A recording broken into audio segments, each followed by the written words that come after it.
자, 이 매매법 여러분들, 이 매매법의 장점은 추세선 돌파 이후에 눌림목에서 잡는 개념이다 보니까 비교적 좋은 가격에서 진입할 수 있다는 장점이 있겠고요. 반대로 단점이라면 추세선이 주관적인 생각이 많이 들어가는 만큼 사람마다 그리는 게 좀 다를 수 있고 결과값까지 달라질 수 있다는 단점이 있겠습니다.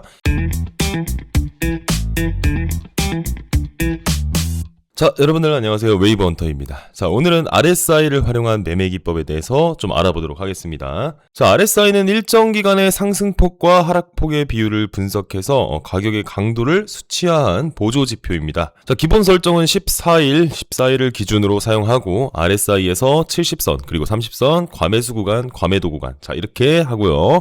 자, 70 위로 가격이 올라갔을 때는 시장이 과열권으로 접어들었다는 의미가 되겠고, 반대로 30 아래로 내려가면 시장이 너무 많이 내렸다. 자, 이렇게 해석을 하게 됩니다. 자, 그리고 50선을 사용하기도 하는데, 자, 이 50선은 중심선 또는 기준선이라고도 하고, 이 50선을 기준으로 RSI가 위로 올라가 있을 때는 매수 관점, 그리고 RSI가 아래로 위치해 있을 때는 매도 관점으로 시장을 대응하는 전략 사용할 수 있겠습니다. 자, 그런데 이 RSI를 단순하게 과매수 구간에서 매도하고 과매도 구간에서 매수하는 단순한 전략으로만 사용하시는 경우가 많이 있는데, 하지만 실전에서 여러분들 추세 구간에서 이 반대 매매로 크게 손실을 보는 경우가 매우 허다합니다. 자, 차트에서 보신 바와 같이 여러분들 RSI는 과매수 구간으로 여기서부터 올라가는데, 이론적으로는 여기서부터 매도를 진입할 수 있지만요, 실제 매도를 했다면 여러분들 큰 손실을 입을 수밖에 없는 그런 구간이 발생합니다. 따라서 이제 RSI를 단순하게 과매수, 과매도 구간만 보고 진입하는 방법보다 추세를 확인할 수 있는 다른 보조 지표들과의 결합을 통해서 반대 매매로 잡게 되는 그런 단점을 필터링할 필요가 있겠습니다. 자, 따라서 이번 영상에서 여러분들 RSI의 반대 매매로 잡게 되는 단점을 보완할 수 있는 매매법 알아보도록 하겠습니다.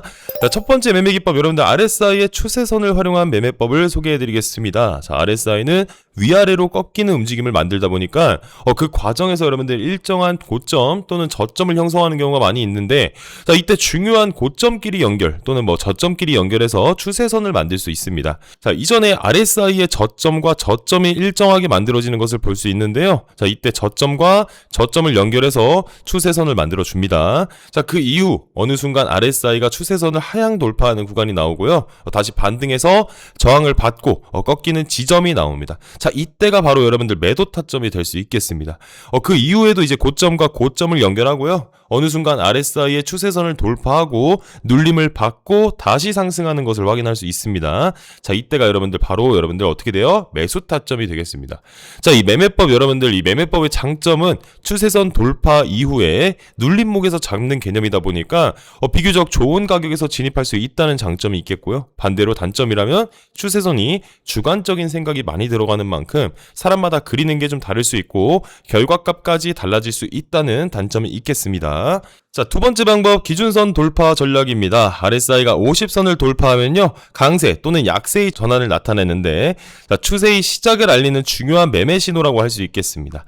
자, 매매 전략을 살펴보면 RSI가 50선, 자, 50선을 상향 돌파하는 양봉 캔들의 종가에서 매수를 하면서 반대로 RSI가 50선을 하향 돌파하는 음봉 캔들의 종가에서도 매도하는 방법입니다. 자, 차트를 또 보시면요, RSI가 50선을 아래에서 위로 상향 돌파하는 이 지점, 자, 이 양봉의 종가에서 매수를 하게 되고요. 손절매는 직전 저점 아래에다가 잡아주고 이익 실현은 손익비 2대1 정도로 잡아주게 됩니다. 자, 반대로 RSI가 50선 위에서 아래로 돌파되는 이 지점에서 매도를 하게 되면 이제 돌파 캔들이 마감하는 이 종가에서 매도 진입을 하게 되고요. 손절은 직전 고점 위에다가 잡아주게 돼서 이익 실현은 손익비 2배가량으로 잡아주게 됩니다.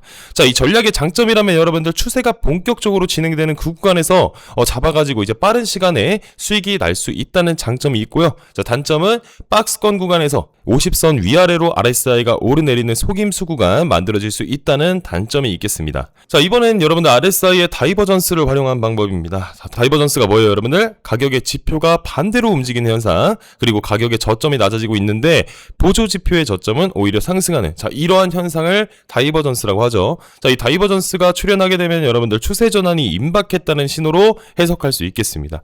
자, 해당 차트에서 보시면 저점이 계속 낮아지고 있습니다. 하락을 지속하고 있는데 RSI는 저점이 점점 높아지고 있는 것을 또 보실 수가 있죠.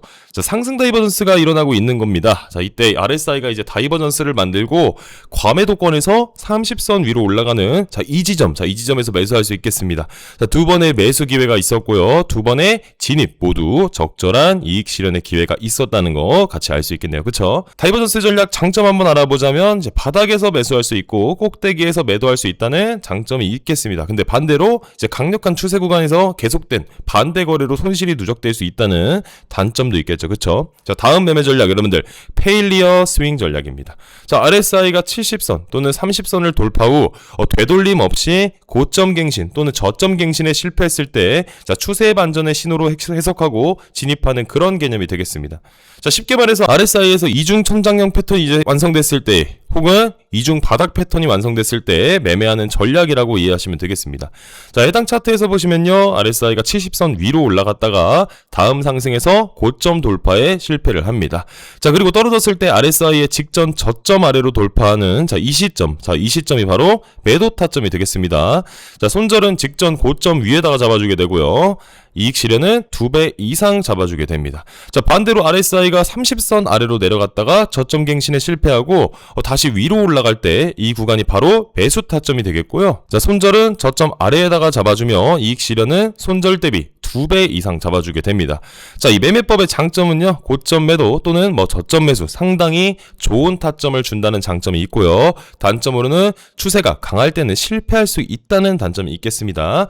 자, 이번에는 여러분들 더블 RSI 전략 살펴보도록 하겠습니다. 자, 단기와 장기 두 개의 RSI를 통해서 추세를 파악하고 진입 타이밍을 포착하는 매매 전략이라고 할 수 있겠는데, 자, 위쪽에 보이는 RSI는 기본적으로 사용하는 14일 기간값의 RSI고요. 아래쪽 기간값 2일로 적용한 RSI가 되겠습니다. 자, 그래서 위에 14일 RSI로는 추세를 확인하고 아래쪽에 2일 RSI는 진입 타점을 잡게 됩니다. 자, 14일 RSI의 경우 이제 50선 위로 올라가 있으면 여러분들 매수 포지션만 잡게 되고요. 반대로 50선 아래로 내려가 있을 때는 하락 추세로 인지하고 매도 타점만 잡게 됩니다. 자, 이때 타점은 여러분들 2일 RSI가 과매수 구간에서 꺾여 내릴 때 매도하게 되고요. 반대로 과매도 구간에서 아래로 내려갔다가 꺾여 올라갈 때 이제 매수를 하게 됩니다. 자, 여기서부터 14일 RSI가 50선 위로 올라가게 됩니다. 자, 여기서부터는 매수 타점만 노리게 되죠. 이때 2일 RSI가 과매도 구간으로 내려갔다가 다시 꺾여 오르는 이 지점에서 매수 진입을 하게 되고요. 자, 이 구간부터는 14일 RSI가 50선 아래로 내려가 있기 때문에 매도 관점으로 보며 매도 타점만 잡게 됩니다. 자, 이때 2일 RSI가 과매수권으로 올라갔다가 아래로 내려오는 이 지점이 또 매도 타점이 되겠죠. 그쵸? 자, 결과적으로 보면요, 여러분들 두 지점 모두 훌륭한 진입 타점을 제공했다는 걸 알 수 있는데, 자, 이 매매법의 장점, 여러분들 추세를 추종해서 좋은 타점을 잡을 수 있다는 장점이 있고요. 단점이라면 손절매 가격과 이익 실현 가격 임의로 좀 정해줘야 된다라는 단점이 있겠습니다. 자, 이번에는 RSI 흔한 실수와 오해들에 대해서 또 말씀드리도록 할게요. 자, RSI가 70이면 무조건 매도, 30이면 무조건 매수라고 생각하시는 분들이 좀 많은데, 자, 현실에서는 계속 상승하거나 계속 하락하면서 당연히 큰 손실을 입을 수도 있습니다. 자, 둘째로는 과매수는 고점, 과매도는 저점이라는 오해입니다. 현실에서 이 과매수와 과매도는요, 여러분들 과열된 상태일 뿐 정확한 반전의 신호는 절대 아니라는 거 알아두셔야 되고, 셋째로 모든 종목의 RSI가 14일이 정답이라는 것에 대해서 대체적으로 14일을 많이 사용하지만 비트코인 같은 단기간에 급등하는 이런 종목에 대해서는 여러분들 기간값을 조금 더 민감하게 조절해서 사용하는 경우도 종종 있다라고 이해를 하시면 되겠습니다. 자, 넷째로 이제 RSI는 단독으로 충분하다라는 오해가 있는데, 자, RSI는 모멘텀 지표일 뿐이에요. 자, 추세 방향은 절대 알 수가 없고, 만약 RSI 단독으로 과매도, 과매수 구간을 잡는 이제 매매 기법을 적용했을 경우에 해당 차트에서 계속되는 매수 시그널로 손실이 누적될 수 있는 그런 상황입니다. 자, 그러나 추세 지표인 120일 이동평균선을 하나 더하는 것만으로도 추세의 방향을 알 수가 있고 RSI의 단점을 보완할 수 있습니다. 자, 다섯 번째, 여러분들 다이버전스는 항상 반전의 신호이다. 자, 현실에서 강력한 추세 기간 다이버전스가 여러 차례 무시되는 경우가 있습니다. 자, 이런 구간에서 여러분들 다이버전스를 활용한 반대 매매 고집하게 되면 당연히 큰 손실을 입을 수 있겠죠. 자, 마지막으로 여러분들 RSI 50은 무시해도 되는 수치다. 아니에요. 자, 현실에서 RSI 50선은 추세 중립선으로 돌파 여부가 추세 전환의 핵심 지표가 됩니다. 자, 그래서 RSI가 50선 위에 있을 때 매수 관점으로 상승 추세 구간입니다. 자, 반대로 RSI 50선 아래에 있을 때는 매도 관점으로 하락 추세 구간입니다. 자, 이때는 강력한 추세 구간으로 좋은 결과를 얻기가 어렵습니다. 자, 이상 여러분들 웨이브헌터였습니다. 감사합니다. 자, 그리고 제가 직접 운영 중인 실전 트레이딩 채널 입장해 주시면 나스닥 복귀 분석 예측 영상 매일 업로드해 드리고 있으니까 많은 분들께서 입장해 주시면 감사하겠습니다. 자, 실전 트레이딩 채널 링크는 고정 댓글에서 확인하실 수 있습니다. 감사합니다.